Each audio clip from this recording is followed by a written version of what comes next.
My name's Lisa Chase. I'm with University of Vermont Extension and the Vermont Tourism Research Center, and I am honored to be the founding chair of the Global Agritourism Network. Some of you may have been around for the official launch of GAN, the Global Agritourism Network, which was a Zoom meeting on April 11th, just 6 months ago. So today, what we want to do is start out by giving you a brief update on what's been happening during the last 6 months with the Global Agritourism Network, and then we'll present some research. And as we present the research, some of you who've been involved in our agritourism research and outreach for some time, you're going to recognize some of the surveys that you likely filled out, letting us know how things were working for you, what sort of impacts these educational efforts have had on your work in your communities, as well as what you want to see next. The goal of today's webinar is to share this research and especially talk about how we can apply it to support the Global Agritourism Network, not just as a network, but also to support agritourism in our local communities, regionally, and also internationally. As many of you know, we're still in the early stages of developing this network, and we do want to invite all of you to get involved and play an active role. So I know many of you are already members of the Global Agritourism Network. If you're not, please take a minute to scan the QR code on the screen or go to the website and register to be a part of GAN. It's free to join. We are currently at a little over 500 members from almost 80 countries, and we're growing all the time, which has been really exciting to see during the last 6 months. As you can see from this regional breakdown, however, we are not exactly evenly distributed across the globe. We're pretty heavy in North America, and that may be in part because the Global Agritourism Network was an outgrowth from a conference that we held here in Vermont a little over a year ago. In August of 2022, we held the International Workshop on Agritourism, which was instrumental in developing the Global Agritourism Network. So we're a little strong in North America, and we want to keep the strength going and continue to have great involvement here in North America, but we also want to grow around the globe. And we're working on hosting a variety of different events in different parts of the world to help build this global network. And we'll talk a little bit more about those later on. First, I want to share with you the amazing team of regional representatives that we have here working with the Global Agritourism Network.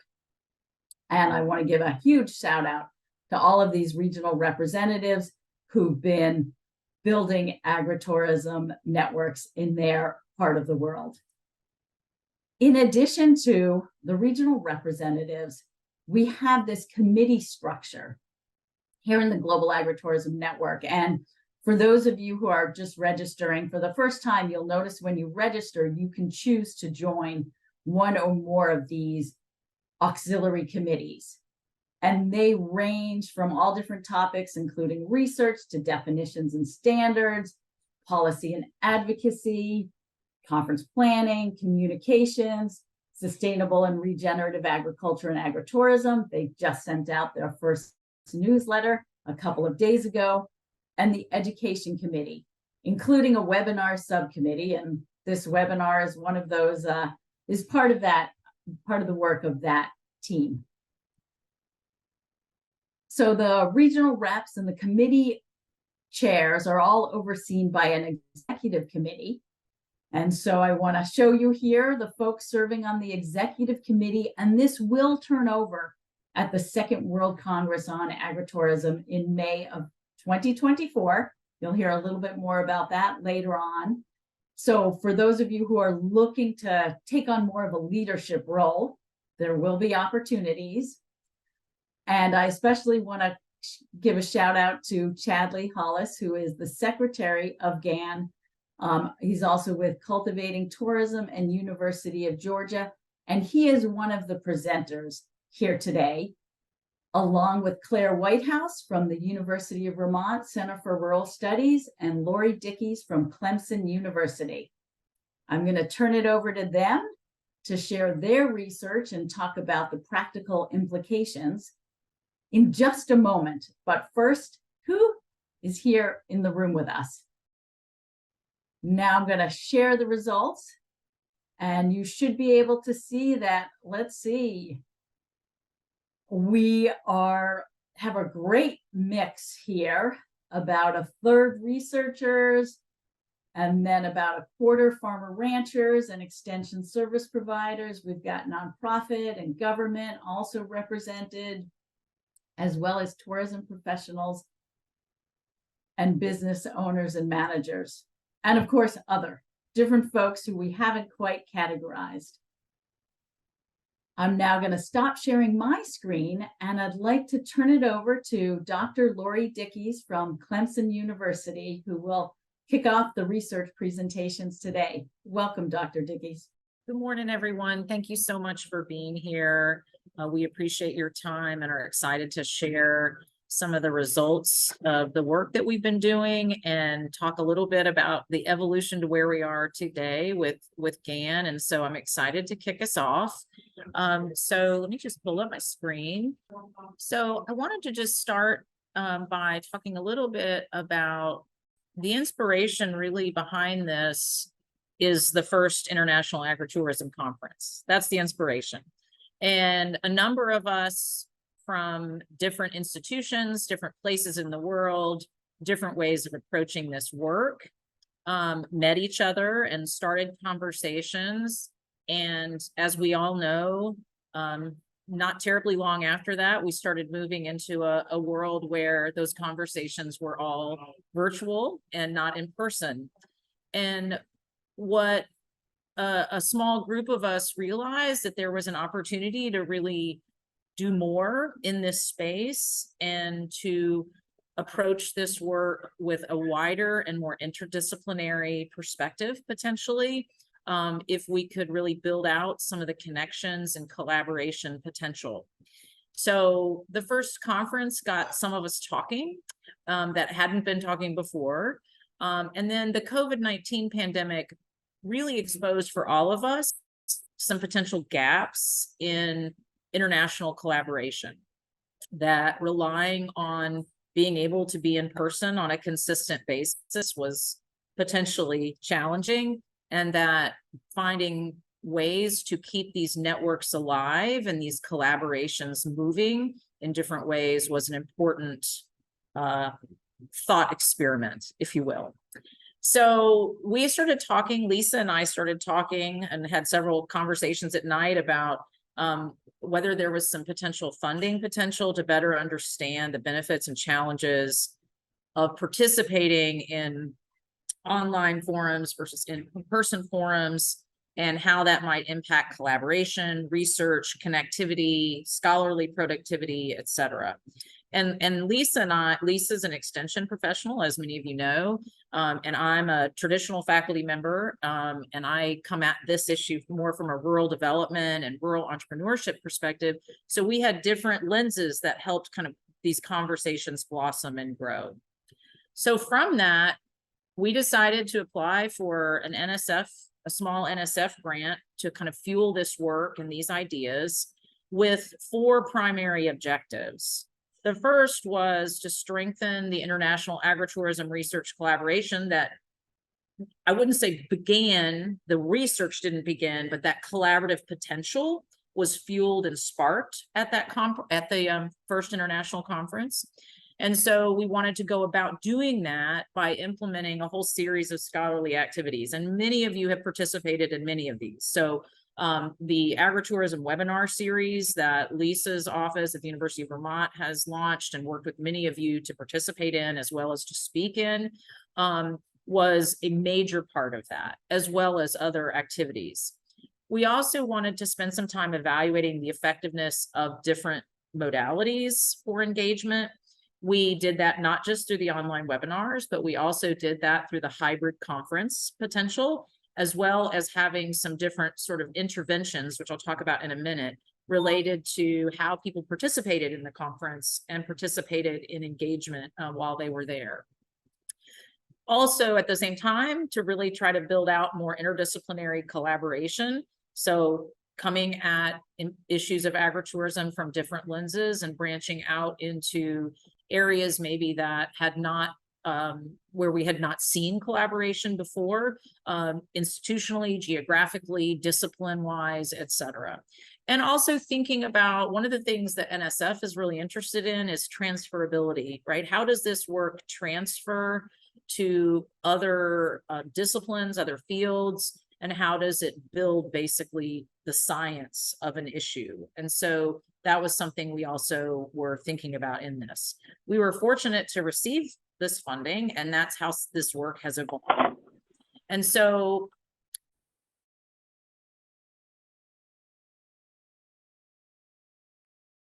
Lori, you're on mute. I muted myself. Maybe that's a Freudian slip, everyone. We framed this work from a team science perspective. And so just a really quick high level overview of team science, which many of you may not have ever heard of. And if you haven't, it's because it's new. So team science is really this emerging interdisciplinary field that spends time empirically examining the processes by which large and small scientific teams, research centers, institutes, et cetera, organize, communicate, collaborate, and conduct research. And so it is emerging. We've seen a lot of this research come out of the public health and medical field, but it really is growing rapidly across many different disciplines. So we took this lens working with my colleagues here at Clemson who do a lot of team science research in some different areas. And we really wanted to understand how teams collaborate in this setting and how, more than that though, how they develop relationships and connectivity to improve the ability to form a team and to keep that team sustaining over time. Because we knew that not everyone that's coming to these conferences already was working with, or were working with people from different settings. So we wanted to also see what was emergent, if you will. So we focused first on social network analysis, which is a tool many of you may have heard that really focuses a lot on collaboration and relationships. And there's different ways that you can measure those. And there's different ways you can kind of track that over time. And so we wanted to understand that as well as best we could in this emerging area of agritourism collaboration. So we were focusing on things like who's working together, where are the people that are working together from, what disciplines are those people from, where are they publishing, things like that. Those are the kinds of things that we were looking at. And we did that by looking at the original conference. So I'll give you a little snapshot of this. We started this by looking first at the 2018 conference, who participated, where they were from, who they were collaborating with. Were they a researcher from a university? Were they at an institute? Were they from a government? Were they an actual practitioner, et cetera? We looked at all of those things. And this is just a snapshot. We have a lot more of this type of research that we can share and will be sharing over time. And then we looked at a whole range of descriptive variables, like how many presentations were there, how many authors were there, et cetera. So the goal was to say, well, we have this from 2018. We tried to have a 2020 conference, but COVID got in the way, as you all know. But we did have enough data from 2020 in terms of who potentially would have been there and what that potentially could have looked like. And then we, of course, have our 2022 conference. So that research is ongoing, but being able to look at this network and the potential emergence of this network and the different connective tissue that frames it was really a driving piece of this work. So what we see, though, if you look on the bottom part, the bottom right-hand corner, you'll see the number of submissions from 2018 to 2020. Obviously, we didn't have the 2020 conference, but what you see though is that there is this emergence of more submissions, which is good. That's good, but that's not really exactly what we're looking at, right? We also want to understand, are there submissions with more authors? That's one piece of it. And then we also start to dig into, are those authors new collaborations? Are they from diverse institutions and organizations and things like that? And so that's a snapshot of the type of social network analysis we have done and are doing. And so there are some things to take away from the initial review, well, not just initial, but from where we are in the review of the data. So you can see I've got some really obnoxious Clemson colors here. Descriptive analysis does show growth in collaboration since 2018. From 2018 to 2020, there were still a lot of solo authored papers, as you saw, but there was an increase, a noticeable increase in multi-authored papers. There was also, which is really good news, there was more clustering of research in terms of the function of the professional. So when we were identifying where these professionals originate from, what their professional functionality is, if you will. So are they a practitioner? Are they extension? Are they a traditional researcher? Are they a farmer, et cetera?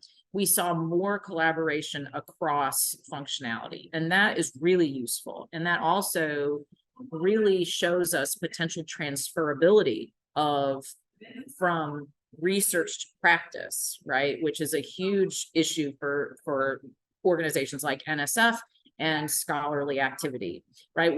Who cares about the work unless we actually see things happening with that work and our understanding of that. So the 2022 conference, as you all know, was multimodally delivered and saw participation and collaboration from all over the world. And so while we're still evaluating some of that evidence, and Claire's going to share some of that, there is evidence of substantively more collaboration and engagement. And the one question that we'll have is, do we see more engagement, not just across function, but across organizations, across people from different parts of the world, et cetera? So that's an ongoing question. We do anticipate seeing some of that. How much of an increase is a TBD, but we're hoping to evaluate that as well. So the other thing that we did that I think was novel, and NSF thought it was novel, was we chose to do an intervention to assess the potential of this type of intervention to grow the capacity of people to network and collaborate at the conference. So we called it Growing Your Network, and it was a pre-conference and conference session workshop that was meant to focus on this idea of building a network and building collaborative potential. It was hybrid, which is also novel. So it accommodated both in-person and virtual attendees. We capped attendance at 30, so we would have 20 in person and 10 virtual. And in order to get the word out, we asked all interested parties, so people that had registered for the conference could check a question whether they were interested in this idea. We had a lot of people interested, so we actually had to turn people away. We had over 100 people interested in this idea, this Growing Your Network idea. 87 were in person and 13 were virtual that were interested. So we had 30 participants to give it a whirl. And the general structure was, we were going to have a required pre-conference session that was going to be virtual, Zoom, online. And then we would have these 3 sessions at the conference where we would really focus in very tightly, if you will, on strategies for growing the network and reflecting on that. But there was a piece of this that I thought was really important, that I think will be really important for reflection and talking about this research and practice more concretely. And that is the conference buddies. So I'll mention that in a minute. But the pre-conference session was very focused on kind of integrating the science, the idea of how we network and how we collaborate with practice. So all of our participants, we did a mini needs assessment, gauging interest in needs and capacity and, concerns about networking and collaboration. We talked about barriers and challenges of networking and opportunities for networking. And then we basically had a crash course in conference prepping. So we talked about time commitment, feeling intimidated to branch out to new people and strategies on how to do that, starting conversations with people you don't know, all of those things that many of us at one point in time may have struggled with or may still struggle with. And so we also all framed this in this idea of how we build out a network and the value of that to develop our own interests and research. So then we shifted into this idea of conference buddies. And so this idea was a way that we thought was an additional kind of piece of the intervention, so that the people that participated in this group, we would pair them. We would have two people that were in person and one that was online, and they would be like a little conference buddy team. And they would not just communicate in these sessions that we had, but they would also communicate outside of these sessions and help each other kind of strategically plan their conference time, serve as a reflection point, and also potentially serve as potential collaboration opportunities. And so, so we implemented that as well. And then each of the meetings in the conference sessions, the conference buddies met and processed their experience more. So in the conference sessions themselves, we learned a lot of practical things, a lot of practical things about how to implement this kind of multimodality experience, which is part of the research. There are frustrating things with technology and when you have different time zones and cultural things, all of those things, right? There's a lot of takeaways from that. But in general, I think there were a lot of positive experiences about trying to develop mechanisms and systems that help elevate that collaborative belonging, if you will, process. So we spent a lot of times in the sessions reflecting, talking about what went well, what didn't, when people connected, how that went, et cetera, as well as kind of processing how you build on this from here. So the last day we talked a lot about kind of strategic planning for maintaining networks and connections, how you do that, the kinds of tools you might use like LinkedIn, do you set up regular time to meet with people, those kinds of things. So we think it went really well. There is actually some applied research potential for this kind of work. Some takeaways, some summary results, and tell you where we're at now. So the networking session was very well received. Lots of lessons learned, as I said, about collaborative and multimodality networking that I think will be important for these kinds of organizations like ours that have colleagues from all around the world that have, and where there's the potential for very interdisciplinary collaboration. I would argue that the 2018 conference was a spark. It was like a spark. It was a spark that built some nascent connective tissue with these folks who have a like mind around these issues and interest in this area. The 2022 conference provided additional fuel for that spark, and I think helped solidify the network structure. And so now we see that happening now as we have these conversations about GAN and some of the other offshoot potential. And so while there's a lot of development growth that needs to happen around like the transdisciplinary side, the transferability side, and ensuring that multiple institutions and people are at the table, the network is there, and now it's up to us to continue to build it and grow it out from this point. So that's just a little summary of what the Clemson team in collaboration with our Vermont friends have been working on. There will be more to come, but I'm going to hand it off to Claire, and she's going to give you more of this ongoing work. Thanks, everyone. Thanks, Lori. I'm going to go ahead and share my screen. And is everyone looking at my PowerPoint? Does one of my presenters want to give me a thumbs up? Great, thank you. So my name's Claire Whitehouse. I'm a research specialist at the University of Vermont in the Center for Rural Studies. So as Lori mentioned, this was a grant funded by the National Science Foundation in the US and a collaboration between our two institutions.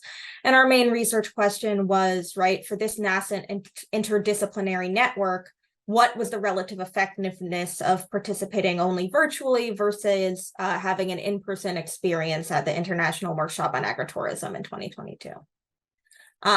Lori went over our official project goals, so those are there on the left, but we also had other goals, right, that weren't written into the grant proposal explicitly, to grow and strengthen the international agritourism community, to produce educational events and resources that are useful for agritourism operators and supporters, to get your feedback on events and solicit your ideas of what we should do in the future. So during this grant, we conducted 4 surveys. We conducted 2 surveys of people who attended those virtual gathering webinars during, the darkest days of COVID. And we did those in 2021 and July 2022. Then we surveyed attendees of the conference, the International Workshop of Agritourism, at the closing plenary session of the conference and for a month after. And then we did a follow-up survey in February 2023 with everyone who'd participated in both these programs. So, and today I'm going to be talking about these latter 2 surveys, September 2022 and February 2023. So each survey was open for about a month. The September 22 post-conference survey, again, only went out to those who'd attended the conference, both in person and virtually, and we got about a 50% response rate. In February, we sent that survey to that full conference registration list, everyone who'd registered to attend one of the virtual gathering webinars, and then anyone who just signed up for our email list online. And we got about a 14.4% response rate there. I've done a lot of quantitative analysis. I'm about to throw a lot of tables at you that I'm going to do flyovers of, but these will be uploaded later, as well as some qualitative analysis of open responses that I'll touch on briefly. So just looking at our response breakout, we see on the left, this only reflects people who attended the International Workshop on Agritourism, the IWA. As you'll see in the other graph, the February survey did include other responses. But just of the IWA attendees, you'll see in September, we had a slightly higher proportion of respondents who'd attended in person, perhaps because we stuck you all in a room and handed you a survey. And in February, we had a slightly higher proportionate response on those who'd attended virtually, maybe because those people are on their computers more, who knows. And again, that February survey, about half of attendees had attended the conference, several of whom had also attended webinars.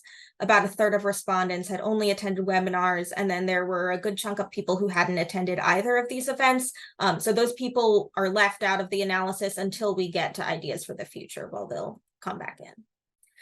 So in both surveys, we asked what results people thought would come out of attending these events or what actually had. And these were different results for depending on what professions people had checked. And all the results I'm about to show were binary logistic regression. So our first set of questions were for people who identified as researchers, extension or service providers, nonprofit, government, or educator. Those are the same categories we showed you in the poll just now. In September, we just listed a checklist, and in February, we asked people what they had done. But you can see in terms of demographics, pretty similar across both surveys, just again, a higher proportion of people who'd attended the conference in person in September. So again, in September, we just asked people to check a box of what they thought would come out of the conference. And in February, we asked them to rate on a scale of accomplished, partially accomplished, planning to accomplish, or not applicable. So we are saying that people achieve these results if they're accomplished or partially accomplished. So these percentage points here, proportion points, include both those groups. And we see, more people thought they would achieve results than who actually had by 6 months after the conference. Moving to our regression results from September, We see having attended the conference in person was not a significant factor for any of what people thought they would achieve coming out of the conference. Some of the things that were significant are really obvious, right? Researchers more likely to anticipate developing publications, extension professionals more likely to anticipate implementing educational workshops and events. Those are their jobs, right? Younger people more likely to anticipate getting new jobs. One interesting result to point out here is that people from the USA were less likely to anticipate developing publications. I'm not quite sure why that is. And I'll also just say, if you look at our pseudo R-squareds, they're going to be low across the board, right? In general, as is often typical with social science research, the variables we had access to were not great predictors of what people would thought would come out of the conference. So moving to February, again, this is accomplished or partially accomplished results, and here in person does become significant for creating resources or tools to support agritourism and developing new project collaborations. And then we see, right, several professions still are significant. Another interesting result here to point out is gender. Men, who were about a third of the pool of people who responded, were more likely to say they had accomplished or partially accomplished receiving funding or getting new jobs. And so that is an interesting thing to point out. Moving on to our practitioners, our producers, tourism professionals, and business owners and managers. Again, demographics pretty similar across both surveys, except for that in-person group. And then again, we have some results here that are pretty similar between what people thought they would accomplish and what they had accomplished by February, right? If we look at implement safety and liability protocols, it's the same percentage, but some are a bunch lower, like developing new business partnerships. And again, this is September survey, what people thought they would accomplish. In person here, folks were less likely in September to anticipate beginning a new agritourism enterprise and increasing profitability. One hypothesis I have that I don't have the data to prove out is, did people with younger operations attend the conference virtually? Not sure on that. Again, and producers were way more likely to think they would achieve several of these results. When we move to February, those actual results, in person is not a significant factor in having accomplished any of these things. Again, we have several professions that are significant, and interesting, folks from the USA were more likely to say they had developed or improved a marketing strategy. So now we're going to move on to benefits questions. These were asked of everyone, regardless of profession, and were sort of softer benefits that people said they got from the conference.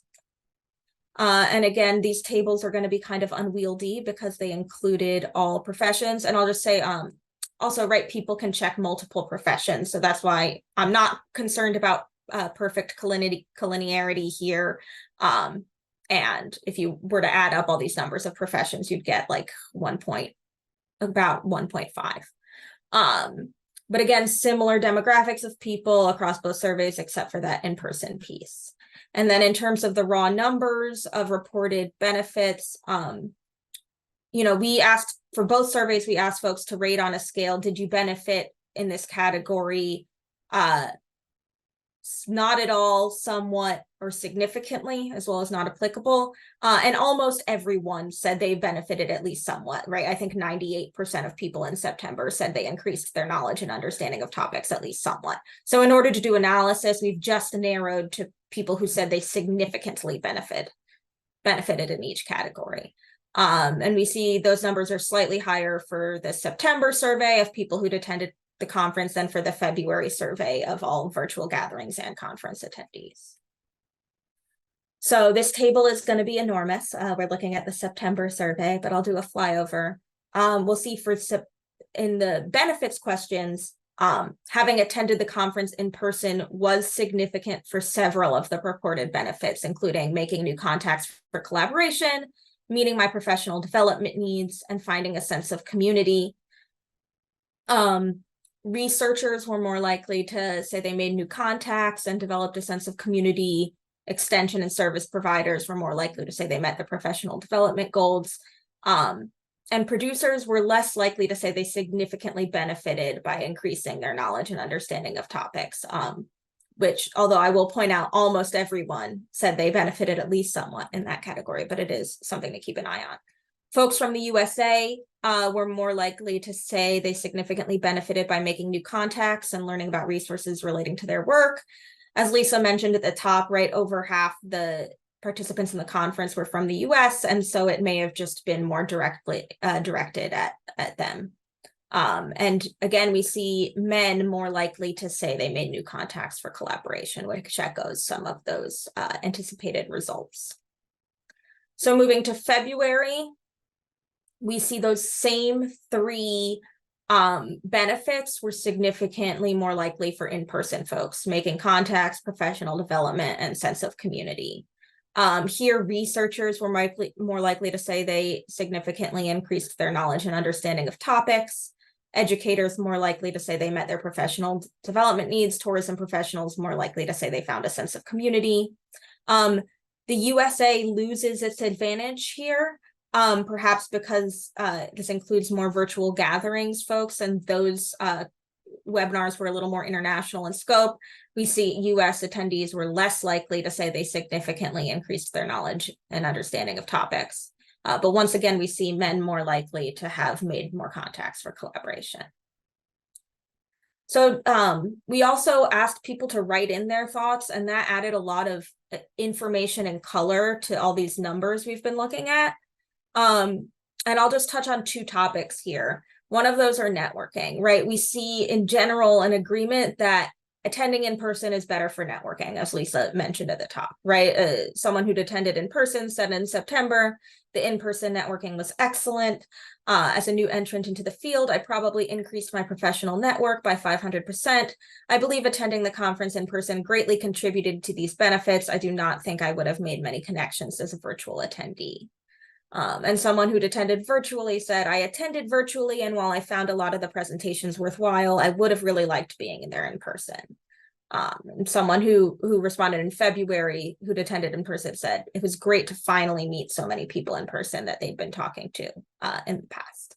So, but while attending in person does have these additional benefits, we also see a recognition that having the virtual option is really important for increasing access, because while it's great to attend in person, just not everyone is able to, right? Someone who had attended virtually said, it was made possible for me by having the virtual format. It was great. Another person said it gave me an opportunity to attend the workshop when I could not attend in person due to visa challenges. I saw in-person attendees appreciate the fact that it was a hybrid conference, right? Someone who got sick in the middle of the conference said that it allowed them to still be present despite convalescing. And we also, because it was virtual or hybrid, we were able to record all the sessions, which we wouldn't have done otherwise. And someone who attended in person said they very much appreciated that all sessions can be accessed later. I didn't have to choose. And they also appreciated for the virtual participants that it was accessible to them. So here's some takeaways. As Lori and Lisa both mentioned, right? The virtual gatherings, having those online webinars really allowed this network to grow and diversify across the globe, which has set the stage for this network for GAN being able to still connect virtually in between these conferences, and just for the size and the scope of it. It's actually made things a little complicated for my colleagues in Team Science, because the 2022 conference following up on the webinars was just so different, right, from 2018 or the 2020 conference that got canceled because our group grew so much. Virtual attendance at the webinars and the IWA were equally effective for spreading knowledge and access to resources, right? These webinars are really effective for learning, but in-person events remain important for building relationships and of course for conducting agritourism itself, right? This is a group of people who want to be on farms, right? And we were able to do that at the in-person conference. And I think it's important that we still continue to look for opportunities to get together in person. But while in-person events do have additional benefits, offering a hybrid option makes the event more accessible. And I was happy to learn that the Bolzano Second World Congress on Agritourism is planning to have hybrid modes of participation this spring. So just briefly, I want to touch on some ideas we solicited in these surveys for future event topics and formats. We see across both surveys, right, the practical is really popular, right? People are interested in case studies of successes and challenges, in best practices and quality standards for agritourism, and marketing strategies for consumer behavior. And all these results are informing the programming that GAN has done and will do in the future, as well as other stuff that other people are leading outside of this network.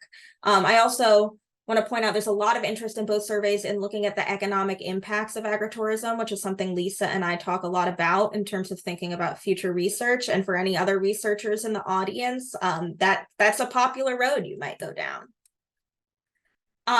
In terms of formats for future events, we see these preferences are a little skewed, right? More people attend in the September survey had just come out of an in-person conference, and so they had a stronger preference for in-person meetings or conferences. More people in the February survey had only participated online, and we have a strong preference for Zoom webinars. We're going to keep doing both. We see that hybrid events are popular with both, and then we also see people want to tour agritourism operations. People want to be on farms, and so I think looking for more ways to do that regionally is exciting. And then we also asked an open response question let me look at what events, resources, and or programs would you find helpful to support agritourism in the future? And first, the September survey, we've done a content analysis of those write-in suggestions, coding them in themes, and then putting them in overall themes and counting them up, right? So we see people really want more events, including similar conferences, farm visits and tours, local and regional events, etc. And Chadley is going to touch a little bit on what we've done and what other people are doing that are opportunities for folks. Lots of suggestions for great educational resources. And again, we'll put all this online. Suggestions for networking support, how to make a future conference more inclusive and run more smoothly, as well as several suggestions for how to advance the cause of agritourism through policy advocacy and fiscal support. So that is my presentation. Again, this is just a small taste of work I've been doing over the past year, but I'll pass it off to Chadley to close us out. Thank you, Claire. I am excited to be here. Thank you all for joining us. As Claire mentioned, a lot of the responses were centered around, all right, so what are the practical implications of all this? What does this mean? So that's what I'm going to focus on. What does this mean for agritourism in your community, wherever you are, and broadly for the Global Agritourism Network? So looking back at what Claire and Lori reviewed, with the goals of the project, strengthening international collaboration, evaluating these forms of engagement, producing events and resources, and then figuring out what we need to do next and how we need to do it. So I'm going to go one by one through these goals and talk about sort of the results of, did we meet that goal? Did we understand that thing better, and what's coming? And so Lori talked about the network, right? The growth of the network, the change of the network, this is an overview of what she talked about from 2018 to 2020, the growth in the number of people that were involved in these academic submissions and practical submissions. But what we see is this siloing, right? If you look on the right-hand side, you start to see it siloing around certain people or maybe even certain institutions. And so I think that's our goal here, right? So we're trying to get those silos broken down a bit, to spread them out, get people to collaborate across countries. We have 502 members from 79 countries as a part of GAN right now, as Lisa mentioned earlier, and that's growing every day. I mean, we have to keep updating this slide every time we share it because it grows. Even the number of countries is growing. And this is broken up into regions. And I want to say this is not an actual depiction of our regions. It's me putting circles on a map.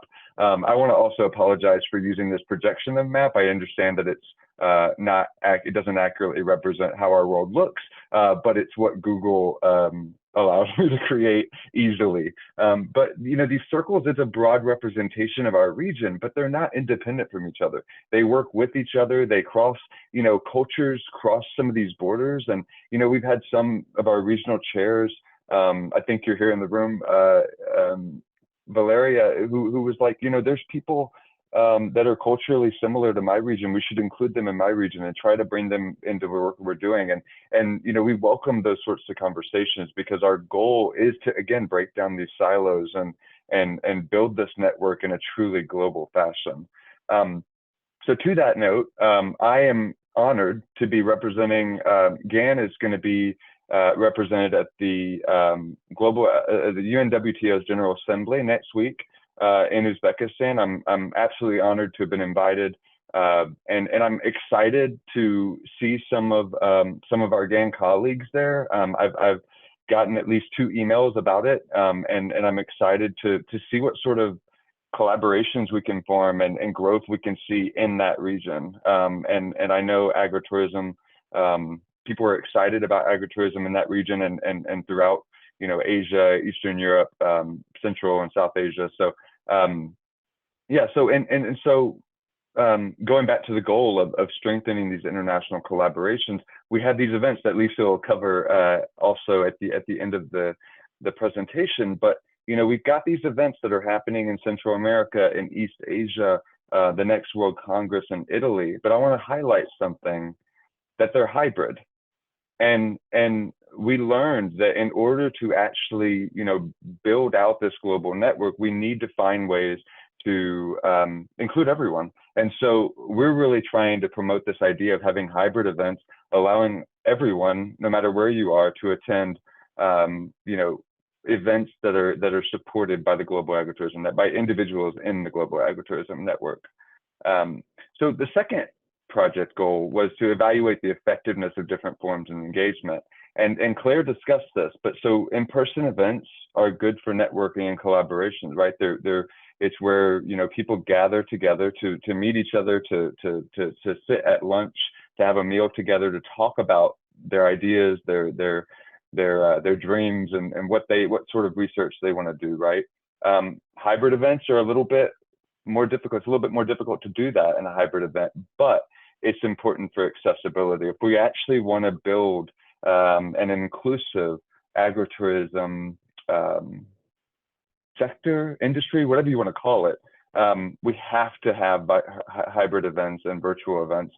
And so why they don't help with the networking, but people still retain educational benefits. They still do learn things, as we've learned from the surveys. And so the third goal, produce educational events and resources that are useful for operators and supporters. And in this, some of the work that I'm going to refer to here came out of several different projects that us on this call are a part of. So they're U.S. centric in a lot of ways, but our hope is that what we're doing in the U.S. from policy and developing resources can spread around the world. Other people can use it for their own countries, their own regions. So producing educational events and resources, we're working on a project that it's building a library of resources for agritourism producers and operators, right, and service providers that you can go to, and I'm sure I'll find a way to share this with you and Lisa as well when we're finished with it. But basically, creating a place that anyone, no matter who you are or where you are, as long as you have access to the internet, can go and find resources that you can download and support agritourism operators in your area. Related to GAN and more globally, we're currently working on an online calendar to support the network, right? So that everyone can, or so folks within GAN can produce educational events online, promote them globally, and so there's more information coming on that soon. And so the last goal we talked about was soliciting your ideas of what we should do in the future,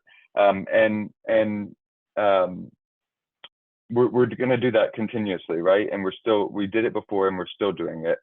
Coming soon, there's a membership survey with GAN, and these aren't questions directly from the survey, But there's sort of, broader questions that we're trying to figure out. What should the priorities of GAN be? What priorities do you have in your region? And how can GAN, engage with these things and help you with that?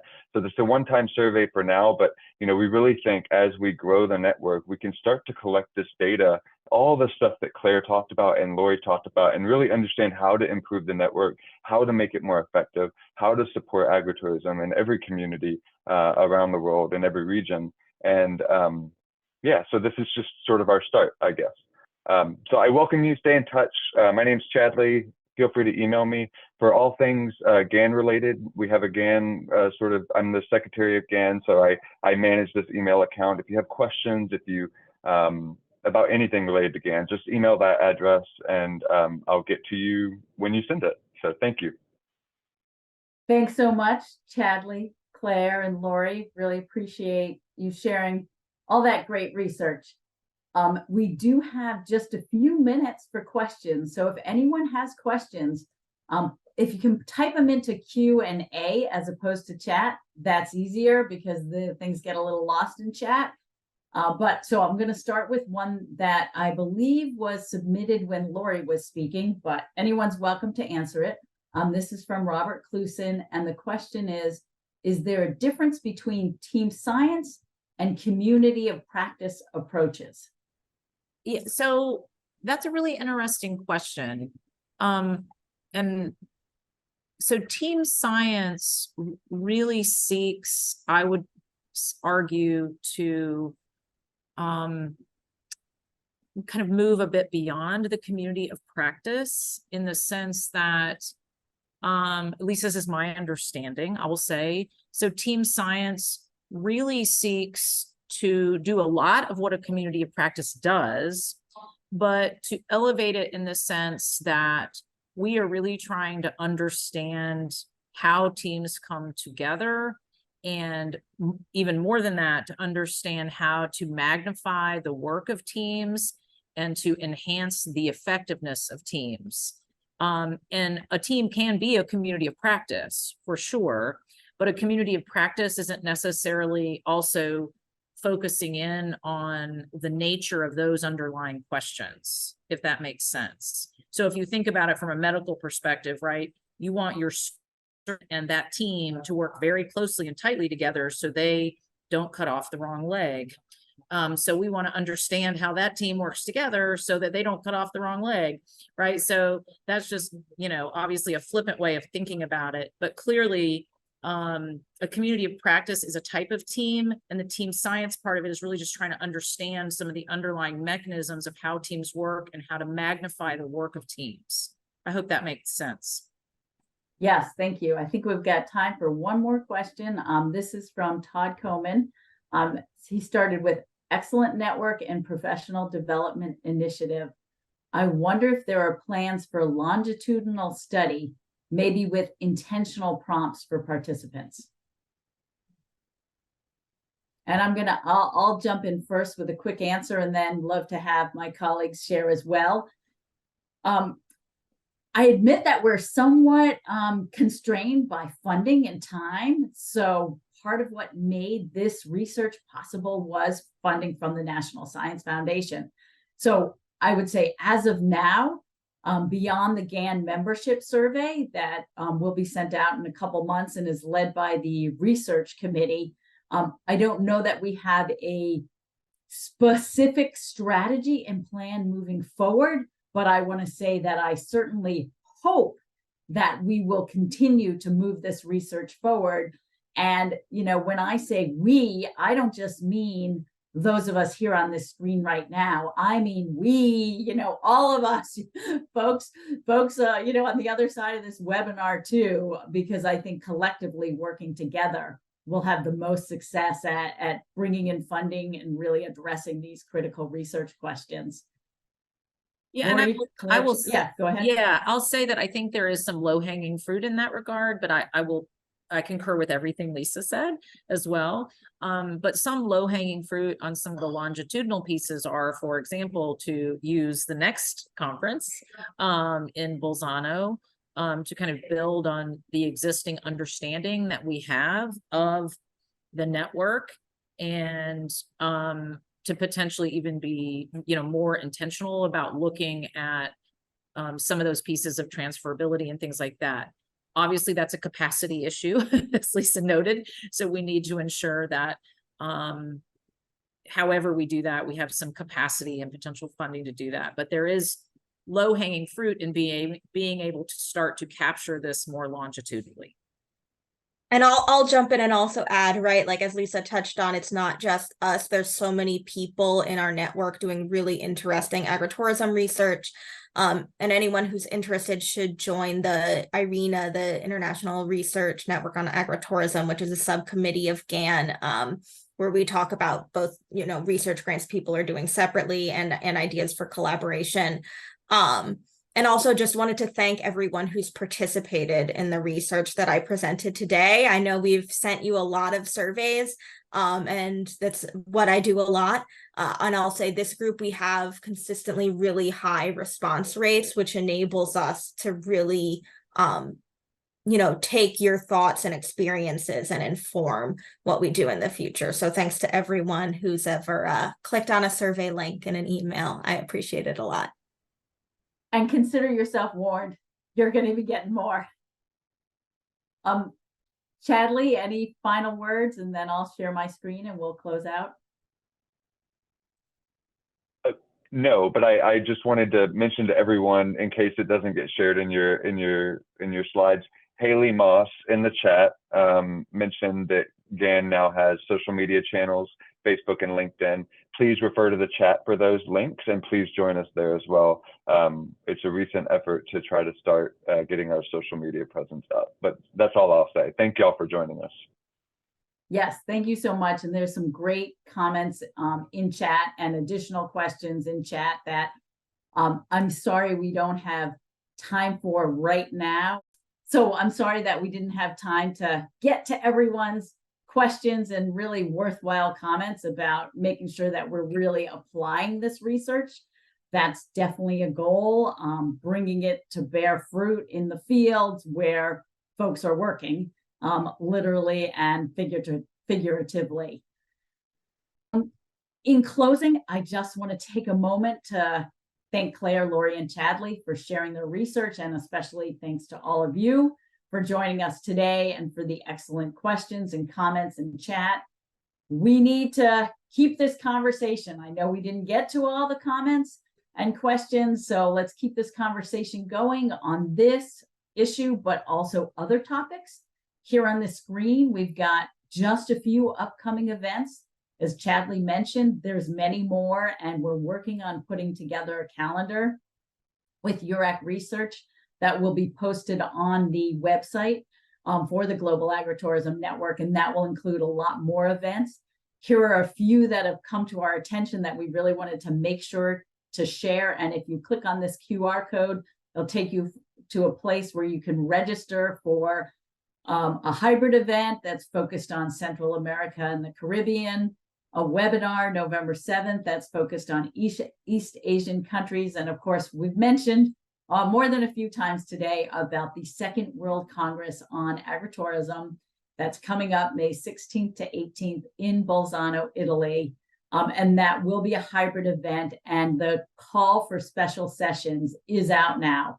So keep an eye out for that website, on that website and on these links. And if you're not handy with your iPhone, we will follow up with an email. So in a few days, you'll get an email with a recording to this webinar, as well as links and resources and things that we discussed today. Thank you all so much for joining us. Let's keep the conversations going and let's stay in touch.